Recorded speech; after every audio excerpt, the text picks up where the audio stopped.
محمد بن مرسل سے 20 منٹ پہلے آخری خواہش پوچھ لی گئی کہ آپ کی آخری خواہش کیا ہے، تو اس نے آخری خواہش میں بتایا کہ مجھے اپنے ماں سے ملنا ہے۔ ظاہر سی بات ہے، جب انسان کے اوپر کوئی تکلیف ہوتا ہے یا انسان کوئی بڑی مصیبت میں ہوتا ہے تو وہ کسی کا نعرہ نہیں لگاتا بلکہ وہ اپنی ماں کا نعرہ لگاتا ہے۔ یہ بچے بھی آپ نے دیکھ لیں گے، جب بھی کسی بچے کے اوپر تکلیف ہوتی ہے یا پریشانی ہوتی ہے تو وہ بچہ نہ باپ کا نعرہ لگاتا ہے، نہ چاچا کا نعرہ لگاتا ہے، نہ اپنے بڑے بھائی کا نعرہ لگاتا ہے، وہ صرف مصیبت اور تکلیف میں اپنی ماں کو پکارتا ہے، کیونکہ ماں ایک ایسی عظمت ہے۔ جب بھی کسی انسان کے اوپر تکلیف ہوتی ہے تو وہ سب سے پہلے اپنی ماں کو یاد کرتا ہے۔ محمد بن مرسل سے جب 20 منٹ پہلے پوچھ لیا گیا کہ آپ کی آخری خواہش کیا ہے تو اس نے کہا کہ مجھے اپنی ماں سے ملنا ہے۔ اس کے سامنے اپنی ماں کو پیش کر دیا گیا اور اس سے جب اپنی ماں کو گلے لگا لیا تو وہ بہت زیادہ رونے لگا اور اس نے اپنی ماں سے کہا کہ میں ہمیشہ آپ کو مس کروں گا، میں ہمیشہ آپ کو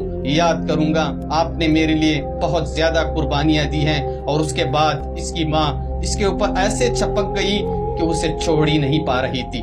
سعودیہ میں یہ تاریخ کی سب سے بڑی معافی تھی، لیکن یہ تاریخ کی سب سے بڑی معافی ناکام ہو گئی اور اسے معاف نہیں کیا گیا۔ اور اس سے جب ماں کی 5 منٹ ملاقات کروائی گئی، 5 منٹ کے بعد اس کا سر قلم کر دیا گیا۔ سعودیہ میں ایسے خاموشی چھائی ہوئی ہے کیونکہ سعودیہ کا ہر بندہ قاتل کے اوپر بھی رو رہے ہیں اور مقتول کے اوپر بھی رو رہے ہیں۔ یہ سعودیہ کی تاریخ کی سب سے غمگین داستان ہے